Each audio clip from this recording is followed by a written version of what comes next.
दोस्तों फिर से स्वागत करते हैं आपका आपके अपने परिवार लाइव बेसमेंट स्टडी में। आज हम लोग बात करेंगे डाइजेस्टिव सिस्टम के बारे में। और कल हम लोगों ने बायोलॉजी के बारे में जाना था कि study of the human body like cardiology किसकी मतलब कार्डियोलॉजी किस में आता है, हृदय की, है ना। कार्डियोलॉजिस्ट होता है, हेमाटोलॉजी किसकी स्टडी होती है, ब्लड की स्टडी होती है, कुछ इस तरीके से पढ़ा था। और पढ़ा था सेरीकल्चर, पीसी कल्चर, मधुमक्खी पालन, फ्लोरिकल्चर, बागवानी, लाइक ये सब चीज़ें पढ़ाई थी कल, ठीक है ना। तो वो ज़रूर देखना जाके, उससे वीडियोस बहुत ही वीडियो इंपॉर्टेंट है और उससे क्वेश्चंस बहुत बनते हैं और अभी तक क्वेश्चंस पूछे भी गए बहुत हैं। अभी पिछले एग्ज़ाम ज़्यादा दूर एग्ज़ाम नहीं हुआ है, अभी एनटीपीसी का एग्ज़ाम हुआ है, उसमें बहुत सारे क्वेश्चन करे गए इनसे, ठीक है। तो बहुत ही मोस्ट इम्पोर्टेंट है, देखना ज़रूर भाई, ज़रूर जाना पीछे। और मैंने उसका लिंक ना डिस्क्रिप्शन में दे दिया है और या फिर आई बटन में मिल जाएगा। चलो ठीक है, अब चलते हैं हम लोग डाइजेस्टिव सिस्टम की बात करेंगे। Digestive system, this is the main chapter of the biology. Okay, मतलब बहुत ही ज़्यादा इंपॉर्टेंट चैप्टर है ये, इससे बहुत सारे क्वेश्चंस भी बनते हैं और बहुत कुछ सीखने को भी मिलेगा इस चैप्टर से। थोड़ा सा बड़ा चैप्टर है लेकिन कोई दिक्कत नहीं, इसको हम 3 दिन में लगभग ख़त्म करेंगे, ठीक है। 3 दिन लगेंगे और इसको पूरा ख़त्म करेंगे, ठीक है। और बहुत अच्छे से समझेंगे, बहुत अच्छे तरीके से। चलो अब स्टार्ट करते हैं। लिखा गया, जटिल भोज्य पदार्थों को सरल भोज्य पदार्थों में विखंडित करने की प्रक्रिया पाचन कहलाती है। यानी कि मतलब जो हम लोग खाना खाते हैं उसके ब्रेक डाउन जो होता है ना, ब्रेक डाउन, और उसकी क्रिया अंदर ब्रेक डाउन होना, इसके बाद में सेल्स तक एनर्जी जाना, इसी की क्रिया को हम लोग क्या बोलते हैं, डाइजेशन कहते हैं। और बस अब ये पढ़ लेते हैं। मौलिक कार्य प्राणी है, निरंतर कार्य करते रहने के लिए ऊर्जा की आवश्यकता होती है, ठीक है। उस ऊर्जा की प्राप्ति के लिए हम भोजन करते हैं और भोजन से श्वसन क्रिया के द्वारा ऊर्जा प्राप्त होती है। लेकिन खाए गए भोजन में अधिकांश जटिल पदार्थ होते हैं। मतलब इनका ये कहना है मिनिमम, जैसे कि आप हम लोग जब लार्ज पार्टिकल्स खाते हो, ठीक है, कौन सा पार्टिकल खाते हो, लेते हो, उसका ब्रेक डाउन होता है, स्मॉल पार्टिकल में जाता है, स्मॉल से फिर क्या होता है, एनर्जी बनती जाके, और एनर्जी हमारी कहाँ तक जाती है ना, एनर्जी सेल्स में जाती है। बस यही सब चीज़ें बता रहे हैं और किस तरीके से मतलब डाइजेशन होता है अंदर, ठीक है। चलो हम लोग आगे बात करते हैं। आगे हमारा ये पाचन तंत्र का चित्र बना हुआ है, पाचन तंत्र का चित्र थोड़ा सा देख लें।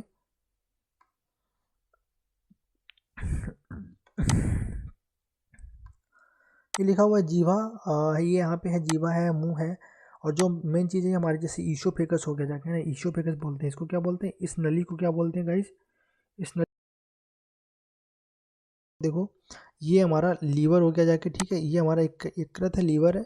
और ये हमारी स्मॉल इंटेस्टाइन, छोटी छोटी जो सांप की तरह दिख रही ना, ये हमारी स्मॉल इंटेस्टाइन है, और ये हमारी लार्ज इंटेस्टाइन है, ठीक है, लार्ज इंटेस्टाइन।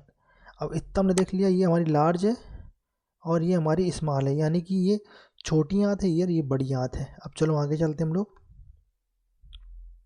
लिखा है, मानव का पाचन तथा आहार नाल एलिमेंट्री कैनाल कहलाता है, जो मुख से लेकर गुदा द्वार तक पाया जाता है, जिसकी लंबाई लगभग 8 से 10 मीटर होती है। अब देखना दोस्तों, इसमें पूछा जाता है कि एलिमेंट्री कैनाल की लेंथ कितनी होती है, ये क्वेश्चन में पूछा जा सकता है और पूछा भी जाता है।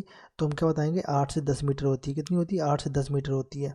चलो अब नेक्स्ट क्वेश्चन बनेगा जाके, अभी हमको तो पता है कि हमारा जो माउथ होता है, मतलब मुंह के अंदर, मुंह को हम लोग क्या क्या बोलते हैं, माउथ कैविटी बोलते हैं और बकल कैविटी भी बोलते हैं। क्या बोलते हैं, माउथ कैविटी और बकल कैविटी भी बोलते हैं। तो मुख गुहा के अंदर क्या होता है, दांत होते हैं, जीभ होती है, और क्या होती है, लार ग्रंथियां होती पाई जाती हैं, मतलब सलाइवरी ग्लैंड पाई जाती हैं।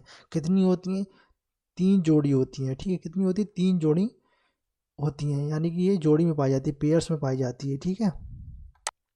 नेक्स्ट चलते हैं हमारा, यहाँ पे नेक्स्ट क्वेश्चन है ये हमारा, यहाँ पे आंसर क्वेश्चन बनते दोनों बनने जाके, ग्रास नाल, या फिर इसको ग्रेसिका बोल लो, या फिर इसको क्या बोल लो, भोजन नली बोल लो।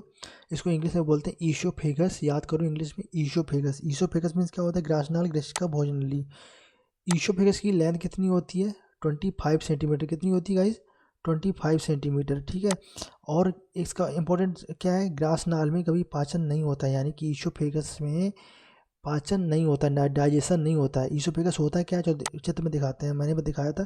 ईसोफेगस ये वाली नली होती है, ये वाली नली जो आ रही है ना, ये पेट पेट तक जा रही है, इसको हम लोग क्या बोलते हैं, इसको बोलते हैं ईसोफेगस, ठीक है, ईसोफेगस बोलते हैं।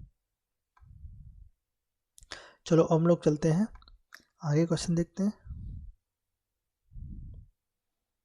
क्वेश्चन है हमारा ये छोटी आंत, मतलब छोटी आंत के बारे में पढ़ेंगे, ठीक है। नहीं, अभी पहले हमने यहाँ पढ़ लेते हैं, इसको नहीं पढ़ा अभी, अमाशय के बारे में नहीं, पेट के बारे में नहीं पढ़ा। देखो पेट जो होता है हमेशा कहते हैं कौन से आकार का, जे का आकार का होता है। क्वेश्चन ये भी बनता है कि हमारे पेट जो होता है वो किस आकार का बना होता है, तो जे आकार का बना होता है, बता देंगे, ठीक है। अब यहाँ पे अमाशय के कितने भाग होते हैं, 3 भाग होते हैं, कार्डिक, फंडिक और पाइलोरिक। अब यहाँ पे क्वेश्चन कैसे पूछेगा कि इनमें से अमाशय का कौन सा भाग नहीं है, तो कार्डिक, फंडिक, पाइलोरिक लिखा होगा, या फिर आगे एक क्वेश्चन एक और ऑप्शन बना देगा, लाइक हम लोग ड्यूडेनम बना देते हैं, कार्डिक, फंडिक, पाइलोरिक और ड्यूडेनम। तो कौन सा भाग नहीं है इसमें, ड्यूडेनम भाग नहीं है, बाकी कौन से हैं, कार्डिक है, फंडिक है और पाइलोरिक है। तो ये इंपॉर्टेंट है, इसको याद कर लेना। अब बात करते हैं स्मॉल इंटेस्टाइन यानी कि छोटी आंत के बारे में बात करते हैं, ठीक है। अब देखो यहाँ पे छोटी आंत की जो लेंथ होती है कितनी होती है, 6.5 मीटर, कितनी होती है, 6.5 मीटर। ये क्वेश्चन पूछा जा सकता है और पूछा भी जाता है, ठीक है।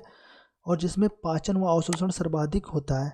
छोटी आंत में के 3 भाग होते हैं, कौन कौन से होते हैं, ड्यूडेनम होते हैं, जेजुनम और इलियम। देखो ये किस आकार की बनी होती है छोटी आंत हमारी, लगभग कुछ ऐसी होती है ना, आप देखा होगा, इस ऐसी होती है ना, ऐसी ऐसी बनी होती है, ऐसी बनी होती है। तो हमारा जो ड्यूडेनम वाला भाग है ना, ड्यूडेनम ये सबसे ऊपर होता है, ये वाला भाग होता है। और ड्यूडेनम, इसके बाद हमारा जेजुनम होगा, फिर ये हमारा ये इलियम वाला भाग हो गया। जो सबसे ज़्यादा अगर खाना पाचन होता है, सबसे ज़्यादा इलियम में वाले भाग में होता है, किस में होता है, इलियम, यहाँ पे लिखा भी होगा, हाँ इलियम, क्षुद्रांश और शेषांश इसको बोलते हैं।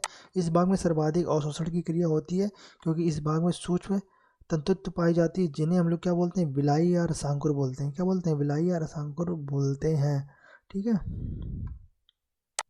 नेक्स्ट है हमारा, हम लोग पढ़ेंगे बड़ी आंत के बारे में, यानी कि लार्ज इंटेस्टाइन के बारे में पढ़ेंगे, ठीक है। लार्ज इंटेस्टाइन की लंबाई कितनी होती है, 1.5 मीटर होती है, कितनी होती है, 1.5 मीटर, ठीक है।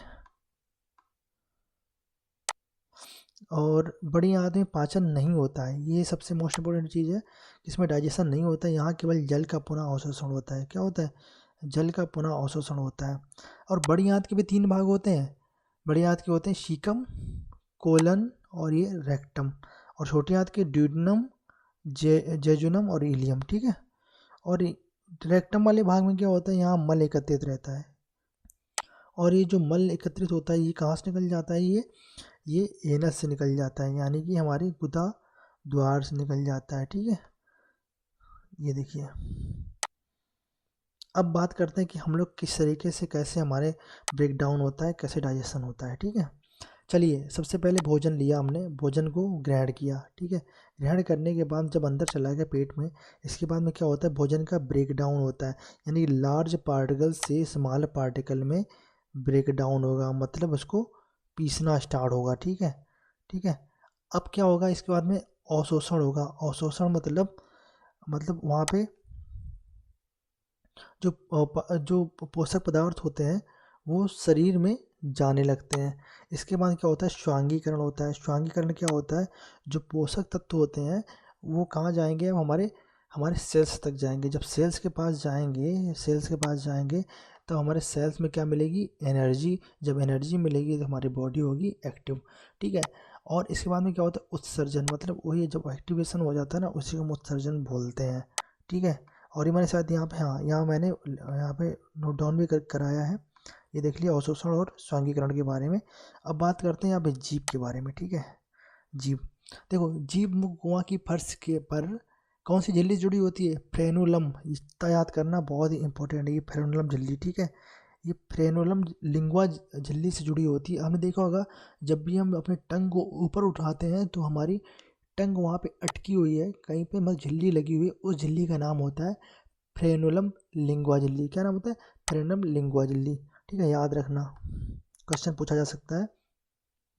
मुख मुख गुहा की छत को तालू कहते हैं, ठीक है।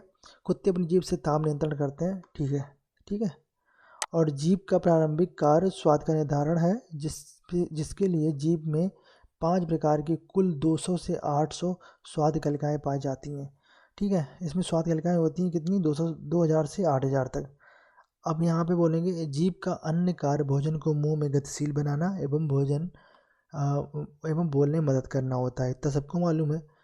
जीभ का अध्ययन क्या होता है? ग्लोसोसोलॉजी, यानी कि जीभ के अध्ययन को क्या बोलते हैं? ग्लोसोसोलॉजी।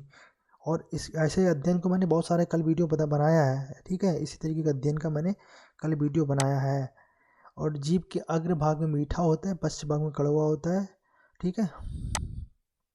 तो यहाँ पे देख लो, यहाँ पे डायग्राम बना हुआ है, यहाँ पे एक चित्र बना हुआ है, इस चित्र के द्वारा हम समझेंगे। तो यहाँ पे आप देख पा रहे होगे, सबसे नीचे स्वीट जोन होता है, मतलब यहाँ सबसे मीठा, यहाँ से हम लोग मीठा को टेस्ट करते हैं। सबसे लास्ट हम लोग बिटर यानी कड़वा को हम लोग करते हैं। और इसके बाद में यहाँ पे ये शावर होता है, मतलब खट्टा, और यहाँ पे साल्टी होता है यानी कि नमकीन होता है, ठीक है। और ये हमारे भी क्या होती हैं, ये स्वाद कलिकाएँ हैं। ये जितनी भी आप देख रहे हो, ये सारी क्या है, ये स्वाद कलिकाएँ हैं। और इन्हीं स्वाद कलिकाओं में जो डिफरेंट डिफरेंट टाइप का और टेस्ट होता है, लाइक जैसे कि हम कभी अपने मुंह में कोई जैसे हमने कभी पालक खा ली, कच्ची पालक खाई, तो उसका टेस्ट कुछ अलग होता है, अजीब सा। तो उस टेस्ट कौन बताता है? ऐसी कलिकाएँ तो बताती हैं।